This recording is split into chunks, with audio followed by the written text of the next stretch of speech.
What's the matter? I don't know. Did I say something? I don't know. Oh, jeez.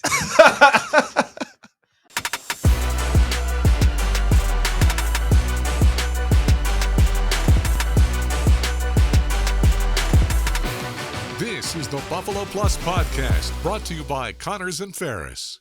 Welcome back to the Buffalo Plus Podcast, presented by Connors and Ferris. Mike Catalana, Dan Fates. I am Jenna Cottrell. Please be sure to like, comment, subscribe, and share the podcast, the Buffalo Plus YouTube channel, if you enjoy our work. Really appreciate it. It only takes a second. Yeah, we really certainly do. So on this episode, we're going to talk about what we liked from mandatory minicamp in the spring, what we did not like from the spring of off-season activities, as well as what's ahead, the future, what we want to see at training camp, all of those lovely things. So Mike, we'll start with you, and let's start with the good, because we're about the positives on this channel. Yeah, the positives. What did you like out of the Bills OTAs mandatory minicamp? What you've seen from Buffalo this spring? I like the defense. Okay. And I love the present and the future for the secondary. I do.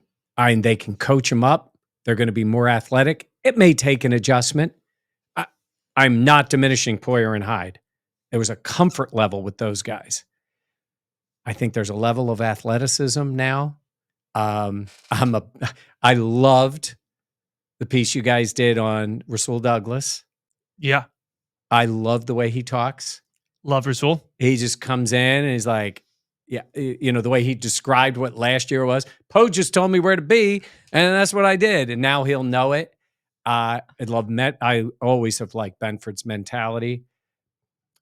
Kaiir Elam looks like maybe he's got a little something. He made some plays. Yeah, and all the combinations in the secondary when we see Mike Edwards, and I have great faith in McDermott and Babbage and those guys to coach him up. Yeah, my first thing was Kaiir, just with how well, again, maybe it's just a fresh look, a fresh set of eyes. He can turn the page, whatever it is, however you want to look at it.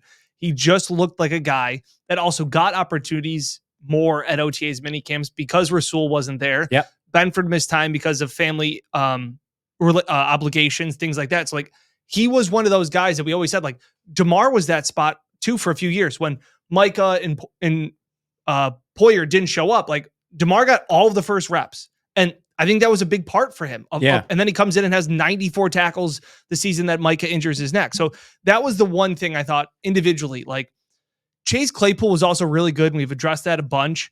I just don't know how much that still is going to actually impact the season. Like if Kaiir Elam is good, like Mike said, like the defensive secondary is top tier. Yeah. They don't have a Sauce Gardner. They don't have one guy that can shut them down, but like the depth that they could have would be really, really impressive. Yeah. You kind of touched on what I was feeling of Kaiir Elam. And I think, you know, and I think I can include myself in this grouping that I kind of wrote him off. I kind of thought of, you know what? He was the Bills' number 1 pick in 2022. Like he hasn't come to fruition. When he was in that Pittsburgh game before he had the interception, I was like, oh no, it's Kaiir Elam.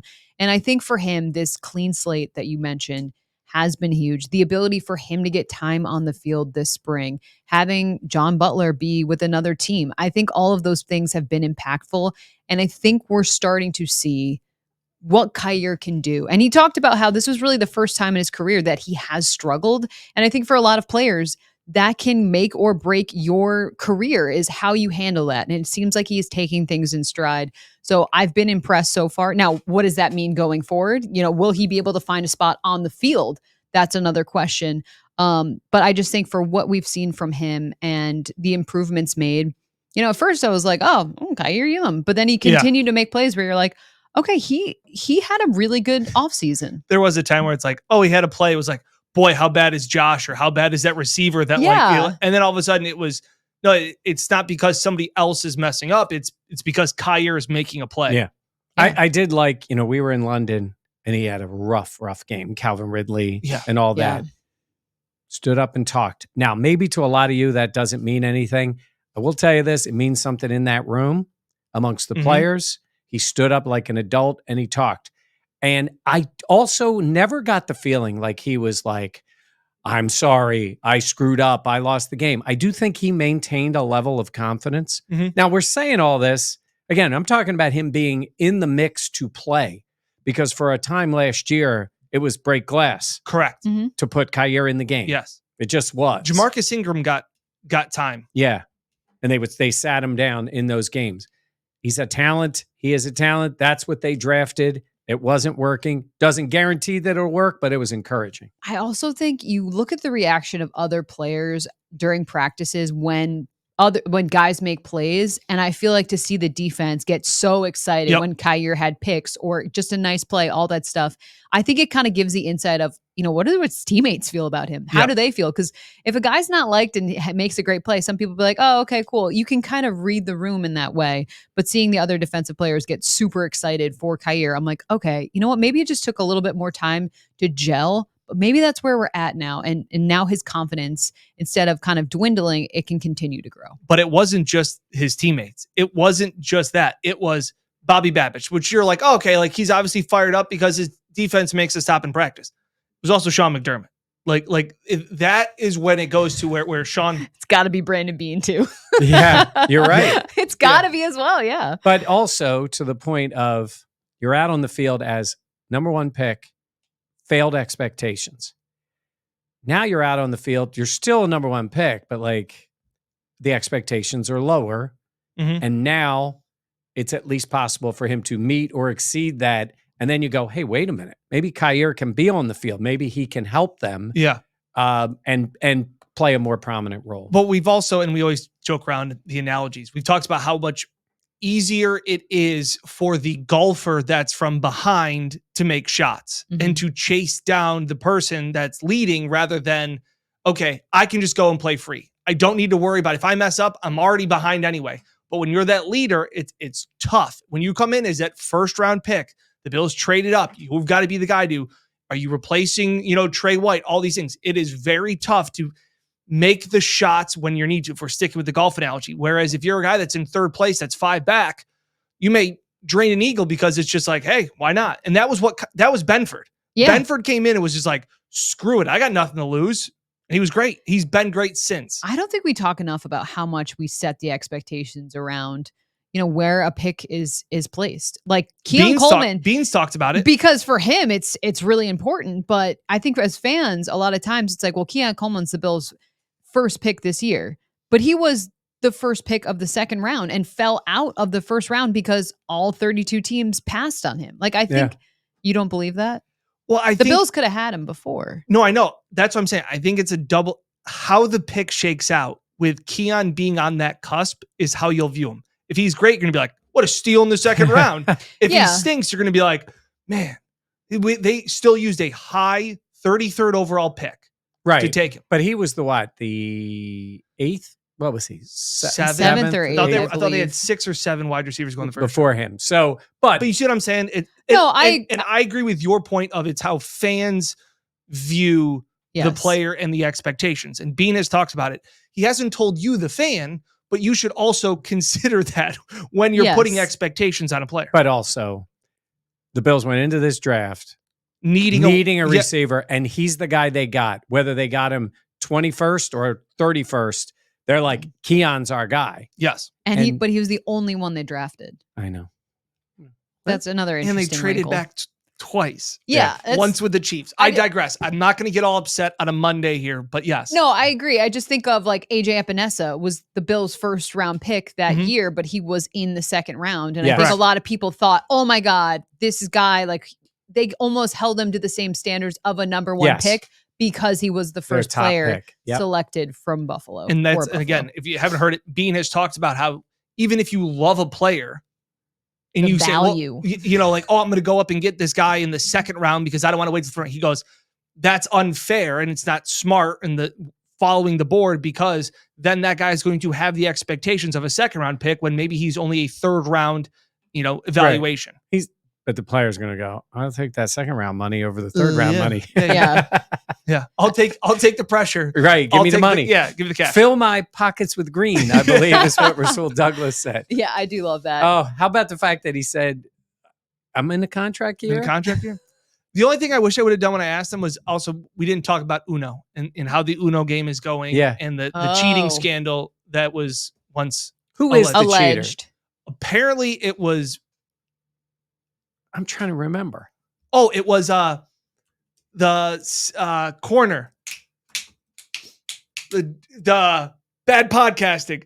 It's the veteran corner. Dane Jackson? Nope. He got stiff armed to oblivion by. Oh, Norman. Josh Norman. Yes, he said he had a bunch of. He goes, they'd go around once, and he went from 6 cards to 1 card. Yeah, that's pretty funny. That is good. It was Josh Yeah. Norman. Okay. Is there any other bright spot you found through offseason? Maybe on the offensive side of the ball. Nope. Matt Milano is the other one I would have. Him. That's a great point. Seeing, Seen him on the field. Just seeing Matt Milano back on the field, and I know we had talked about this on one of the previous podcasts. And I don't remember where it was, but I talked about the notes that I have of how good Bernard and Milano were together. So they played together for 4 straight games. Now, granted, I understand this is the Jets, Vegas, We call those receipts. Washington, and Miami. But that was Miami. That was the big, bad Miami offense coming off scoring 70 points. Like, Can we pause for just 1 second? Don't actually pause the podcast. This is just Dan setting himself up to pat himself on the back about Terrell Bernard. I don't think Continue. so. Oh, yeah, it is. Everything you say comes a lot back of to times. Also, there is the inside baseball. There's a joke that we make about. Did you know that the Dolphins scored 70 points? Yes. Shout out Matt Beauvais. He listens. He was just on this pod. Yes. That was That's every when we single- were in the press room in Washington. No. No. Was it in Washington? Yes, it was in Washington. It wasn't in London? I thought we were together. I Nope. thought it was in London. No, because the London game was after. It was week 3 when Miami scored all the points. So we were in Washington. Okay. And then he was like, One by one, people came in and went, oh oh God, my did you gosh, see the Miami Miami scored game? 70. Like 4 different people. And then Beauvais comes in and it's With like, his phone, he's like, guys, you know Miami, Miami scored scored 70? 70? And it was like, so the rest of the time it was, did you know Miami, Miami scored scored 70. So the Jets game, they had an interception. Milano had an interception. They only allowed 289 yards. They had 3 sacks. I know that's part of what gets lost in that game is that it ended on the punt return. It Yeah. wasn't the defense's fault. Right. Granted, it was against Zach Wilson. I understand that. Week 2, they dominated.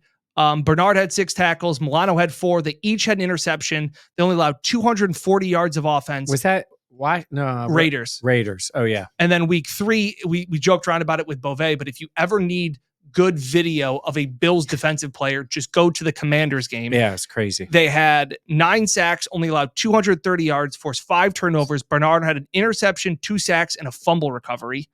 And then obviously the game against Miami, they only allowed 20 points.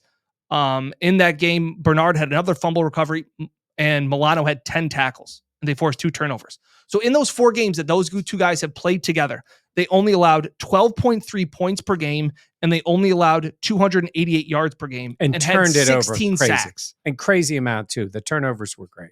In the 4 games, they combined for 55 tackles, 2 sacks, 2 fumble recoveries, and 4 interceptions. Playmakers. Both are big playmakers, and they have been.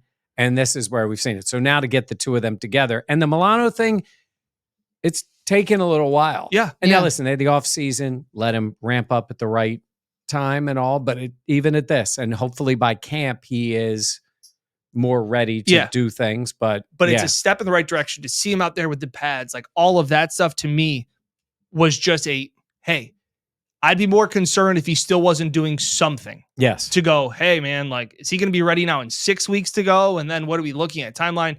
I'm encouraged by the fact that we're seeing him out there moving around. Yeah, I think it was a moment for the team, I think, to see a guy like that get back on the field. Mhm. A sigh of relief, I think we described it as before. And I think that's exactly what it is. And he'll continue to grow as we get closer to training camp and beyond that. So definitely very encouraging. Things that we were concerned about, Daniel. The offense. Throw a dart. It was, again, hey, guys, it's just June. It is just June. That's why, I mean, we really say this. I'm not overreacting to it. It's a lot of change, a lot of different players. It's not pretty watching it. No. The injuries in the offense are what I had, the things that weren't good. And we kind of joked around about it. Practicing for a 3rd day of the mandatory mini camp, it's not a bad, it's more of that like if there's the good, the bad, and the like, okay, And Did McDermott come into camp with the idea that it's a little bit of a tone setter? Or do you think they convinced him by the lack of, I mean, you guys heard him say at the OTAs about the offense. Yep. He yelled, what did he say? Like, Well, this is the our 10th OTA. We got to be able to run a play. Right. Is not happy. So in terms of what he thinks they should be and where they are, it was below. And then at the mandatory camp, it just wasn't good. Yeah. But I wonder if in his mind he was already thinking about it, or it was just like, all right, fellas, you're staying another day. I think it was definitely already on his mind.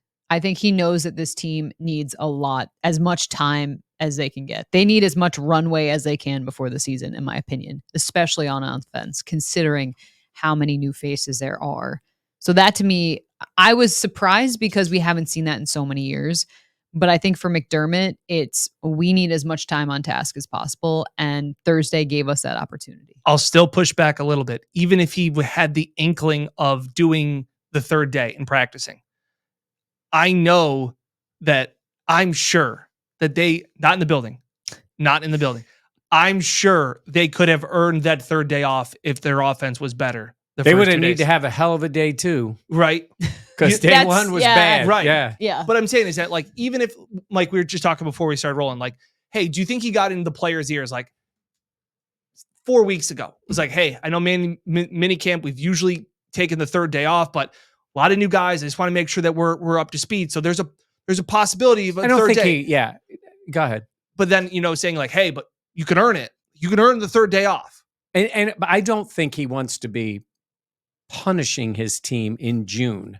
I think he wants to set a tone of what it's going to be. Right. And this is where when people talk about training camp, the schedule is now out and everybody can see it online of when they're going to be practicing, very similar to the past. But I know when people talk about at some point would they not have training camp and all, it's going to be also a tone setter for them. Yeah. This is what he loves about camp. It is a major shift. How many captains are gone? 5. All? Yeah. Josh, basically. Yeah. So I just think he wants to establish that a little bit and say it's not to our standard. Even if he knows it's not going to be what it wasn't to his standard. So stay another day. And the players did commit those 3 days. If you're there, that's part of the thing. But I'm sure that wasn't fun. I think he knew going in, though. I feel like you have to, because here's the thing. I think you set the expectation you're going for 3 days for your team. And then if they earn it, which they have in the past, you say, you know what, guys, we had a great job. Here's how we'll know. But that's why I'm saying they didn't earn it. That's why it's still a little, even if you're saying we're going to do 3 days, there's always an out. If you perform well for 2 days. I think we're disagreeing on different stuff. I guess to me, I was kind of like, I was kind of surprised they went a third day because based off of history. But if I'm McDermott, I think you knew all along you most likely were going. I will say that I have sources that tell me. Let's see, the camp was on which days of the week? It was on a Tuesday, Wednesday, Thursday. On Friday, when Mr. Josh Allen was playing golf at Oak Hill. So what? Now, did he cancel a Thursday round to play on Friday? By the way, my sources also say he shot 83. I don't know if that's 100% accurate, but that's a pretty good round at a very tough course. Yeah. Well, this was the one. Sean McDermott spoke after the third practice, and he was asked, why did they practice? We've given pretty much paraphrase it, but this is what he had to say with a short press conference after the Bills wrapped up mandatory minicamp. You guys are all circling around for a one-liner of, we need to practice. Hey, Sean. Anything specific like this year versus previous years where you felt like you needed the third day? Well, not necessarily, other than, obviously a high percentage of new players, new faces. So we're, the more reps we can get, the better. And listen, I would add, I appreciate the players' willingness and their attitude when they went out there. Not all teams are practicing on the third day of minicamp, and I appreciate their attitude. What's your message to the players as they leave the facility and welcoming them back 6 weeks from now? Yeah, I'll be ready to go. Make good decisions in the off season. The off season, I should say this period of time, 4-week period of time, when they leave us to when they come back to St. John Fisher, and be ready to go, be in shape, and because it's going to be a challenging camp. Yeah, they So just like what we've all saying, they need it. The other thing too is Brandon Beane was asked about change. Yeah. And how he has seen the team. It's been transition year and things like that. And I know we've talked about change and maybe beaten change to, like a dead horse, but like, where do you guys see the progress of the change? And is it too early to say this isn't working or that working, or again, pushing forward to the future? I think it's too early to say. And I also think that this is the ugly part, if that makes sense. I think when you first have so many new players coming, an offensive coordinator putting in his offense, like there's so much change going on right now that I really didn't expect it to go pretty. Mm-hmm. But there's also the level of fear of this is very discombobulated, and will they be able to figure things out? Now, I think for this team, they have a lot of time. I mean, we haven't even touched into training camp and all that stuff, but I definitely think, I don't want to say I've recalibrated my expectations for this season, because that sounds strong, but I think it's important to remember that there is going to just be, specifically on the offensive side of the ball, you're going to have to rely on a lot of players to take steps forward that maybe they're capable of, but you're projecting a lot, and that's where you can run into trouble. It's right on the money. They had other players that they were hopeful for. Like, they knew what Gabe Davis had been. They were hoping for him to be better, but at least they had seen him in a Bills uniform, not that one, perform. They knew what Diggs was, right? They knew what they had. Mitch Morris is your center. Like, all these things. Poyer and Hyde. Like, you knew what you had. Especially at the wide receiver position. Every single guy at the wide receiver position, there is a hope that they all do considerably more than they've ever done in the NFL before. Every one of them. There is not a single guy that you go, well, this guy is whatever. Whatever they have done, if they all do that again this time, which is unfair to like Keon Coleman, he hasn't played in the league. Yeah. But if they all do what they've done, this is going to be a bad year. Hope. Oh, no. Not hope. Can hope in one hand and shit in another. Now, that doesn't mean that these guys won't do it. I've heard some people, listen, I think we try to keep it with the way we really Try believe. to keep it a buck. Yes. Yes. I What's do think that we mean? do. 100? Like 100. Like one? Yeah. Wow. How'd you Never not heard know a that? buck? Way over my head. Do we have to? I have to teach him all this stuff. I know so much math. Seriously, So. I know. Jenna was giving us I a can math spell lesson buck. beforehand. Hey, by the way, if you want some from Jenna, let her do the percentages. Really bad at that. Tax is 6%. Here is $1,000. Oh my God. It's not a I strong. may put some of that in there. It's so bad. No. Wait a minute. No. But anyhow, I'm saying is in this case, like, some people will be like, well, this guy is this and Keon can be. Listen, all that could happen. Quick flash here. It's not all going to happen. You know what I mean? Yeah. Every guy is not going to be great this year. You need a few of them to really step up. And I do think they have some. Curtis Samuel, I think, is a talented guy who has played with less players around him. I think he could be really good. Keon's a rookie. Like, all these things, they just don't have the baseline. They do have a low floor and a potential for a high ceiling. Yes. But the floor is low because these guys haven't done it. I was joking around with some friends this weekend in the fact of like, oh, what do you think the Bills offense is going to look like? And what have you seen in mini camp and things like that? And I was like, wasn't great offensively. There's still time. I really like Joe Brady, all these things. He was asking, wide receivers, all these things. And I was like, it could end up being that Josh Allen, I was like, is trying to decipher 3 players over the middle of the field between Kincaid being 20 yards downfield, Shakir being 10 yards, and then you have MVS. Curtis Samuel going Bean. 5 yards. And I go, and then what will happen is Josh will go around the outside and run for 12 yards. And I go, that could be the Bills offense. And I go, and they'll win 11 games and they'll make the playoffs. And again, looking at what the future is, there's still time. There's no need to panic yet. It's just, you heard Sean McDermott say it, like, this is going to be a challenging camp. This unknown, this hope is a dangerous thing. It's dangerous, especially for the fans, in the sense of you get your hopes up thinking, hey, Keon could catch 1,000 balls and Kincaid should be a Hall of Fame tight end. Like, There's got to be realistic expectations, especially after what we've saw. You don't have to change anything, but Jenna said it right. A recalibration is probably more accurate. In terms of other things that concern for this offseason, the James Cook drops as well. Yeah. I think we saw that. Obviously, that was a piece of his game last year. And at camp, to have some of the drops that he did have, ball security is huge. Yeah. Turnovers. It's the way he started out. Yeah. Yeah. And turnovers are massively impactful. So that to me is something. And then Khalil Shakir's health. We saw him. He left the field. Now he was around for practice the other days. He did not. He did not practice, right? Did not practice. But Bean believes that he's going to be okay. Yeah, all those things. But it's scary how much that could. Yeah. Again, that's what happened last year. All of a sudden, Gabe goes down and Trent Sherfield's running deep routes against in the playoff game. I am hopeful that there was a photo taken of the wide receiver group before they left, or at least when they come to camp. It is a wild looking bunch. Yes. You have, well, first you of all, 6'4" and 5'10". Yes. And they are like, they line up, they put out some groups out there that it looked like, the Dallas Mavericks front line. Yeah. And then other times it's like, whose little brother got on the field. Yes. And you see it. It's a very, very different you liked group. That one, didn't you? Yeah. I did. That was fun. That was good. It is a very different group that you see out there. I did not realize how small Hamler is. Yes. He's small.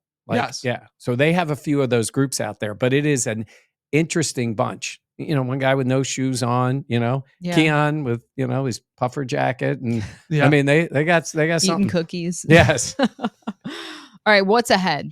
What we want to see at camp? I think they need an edge rusher. Again, this was something I thought about as we're walking in here. I don't have a free agent in mind right off the top of my head, but I still think they need a guy. Like we talk about, what is AJ Epenesa's ceiling? And is that good enough to make a consistent impact for this Bills defense? So I guess that's where I'm looking at it, where it's like, I know you're not going to be able to pluck another Leonard Floyd out of free agency, but damn, that dude's a mercenary that you just pay and he goes and attacks the quarterback. I still think whatever Von is, we kind of know what Greg Rousseau's ceiling is. I don't know. They must think it's higher too. They already gave him the fifth year option. Yeah, why wouldn't you? Okay, why would you? They obviously think highly of him. You didn't have to do that. I think that under the control, it'd be more expensive to go out and get a free agent. Right, but you are going to pay him a lot of money next year in that fifth year option. Right, but my point is they would have to pay somebody else more. Right, somebody that they might think is a better player. Mm. I think they have a lot of faith. It's the cheap move. I don't know. That fifth year option's a lot of money. It's a lot of money. They obviously have 28th or a 30th overall pick. It's still a lot of money. I'm saying is I think they think Rousseau can take a step up. I really do believe they think he's that I also guy. thought that about. Oh, I know they did. I'm not saying that they're right. I'm saying is that they do. And I also think they feel Von can become the part-time edge rusher this year. Cut down his snaps a lot, put him in. He's got to show a lot more because he can say what he wants. He showed nothing last year. Is this 13th year in the league? Yeah. If he's going to play 25 snaps in pass rushing situations, he has to be highly impactful when he's out there doing that. Facts. And that's the thing. So if they don't have that guy, or do they get another guy who can play more of a first and second down role and you really can save Von for what you think he can do for you? Listen, Von Miller is a guy with a history of being a great pass rusher in big situations. That went away last year. Correct. And he was coming off an injury. But my point is maybe they can't find Leonard Floyd, but maybe they can find a guy who gives them more snaps on the outside and Von becomes that guy, where it's a limited number of snaps, but he can be effective in that way. Yeah, that's fair. Which is a role he's never really played. No. I mean, he used to get a ton of snaps, but honestly, he didn't do anything really out there last year. No. So, no, the Rousseau thing, I think it was pretty casual. They were like, good, we're going to the fifth year. I like the guy, but again, you're committing to that to another year.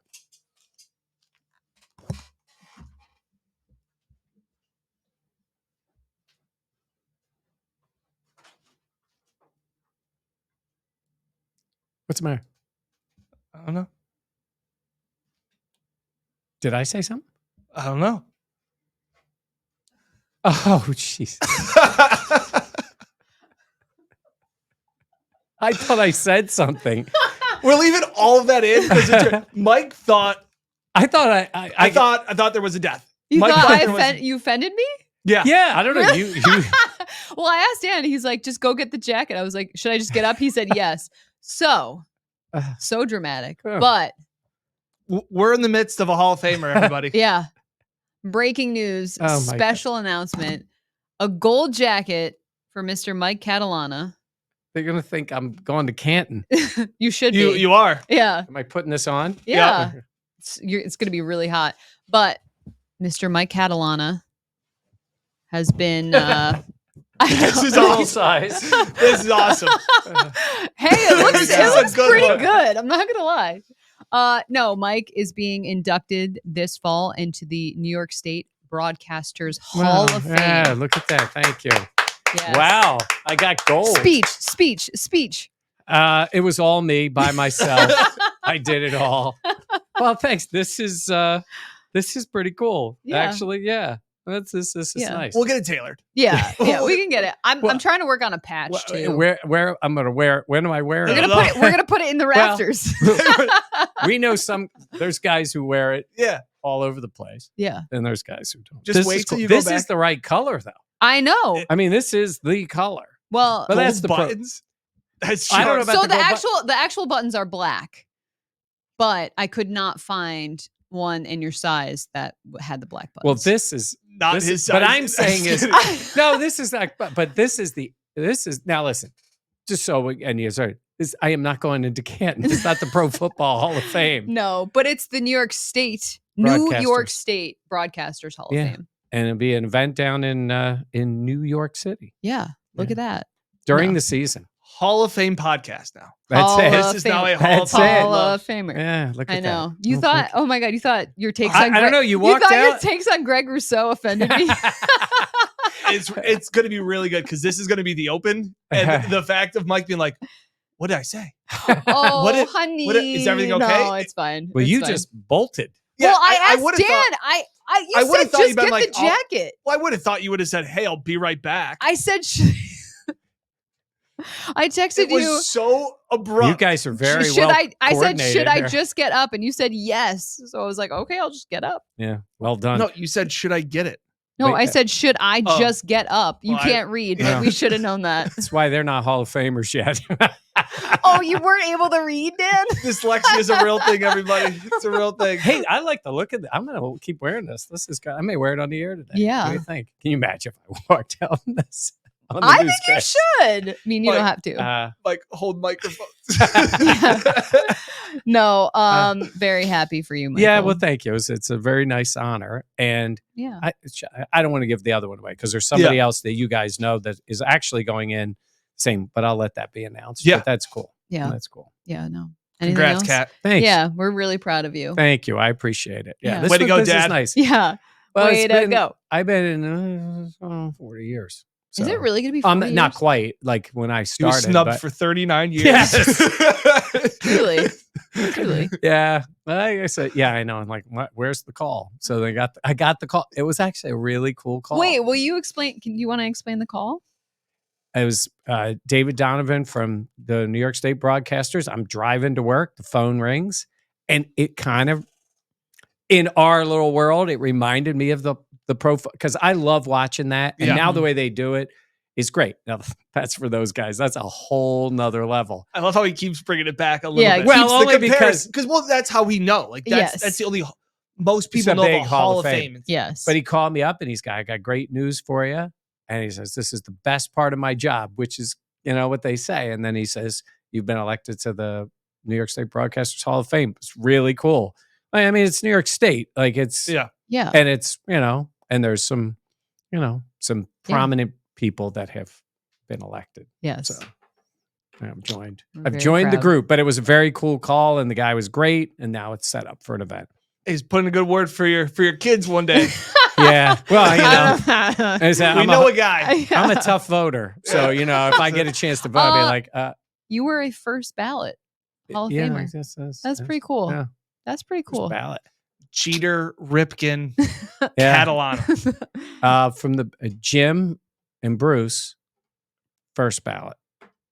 Not Thurman? Thurman was second ballot. Thurman should have been first ballot, should have been a first round pick, but he was neither. Bruce was number 1 overall pick. Yes. Yeah. So, Interesting. there we go. Virginia Tech. That's right. That's it. Look at you. Okay. All right. Anything else? Wow, you wanna this say? is cool. Yeah. I If like you it. stayed all the way to the end, please like, comment, subscribe. But also, we'll probably do a couple more mailbags Yeah. like throughout Yes. to get us through this lull, because we know you guys seem to really like dependable videos coming out on Tuesday morning and things like that. So we're going to keep doing our best. But again, we now have like 38 days until the start of camp.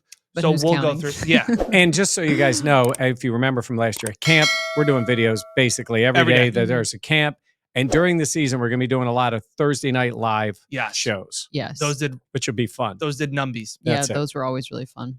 Okay, great. For Dan Fates and the Hall of Famer, Mike Wow, Catalana. Look at that.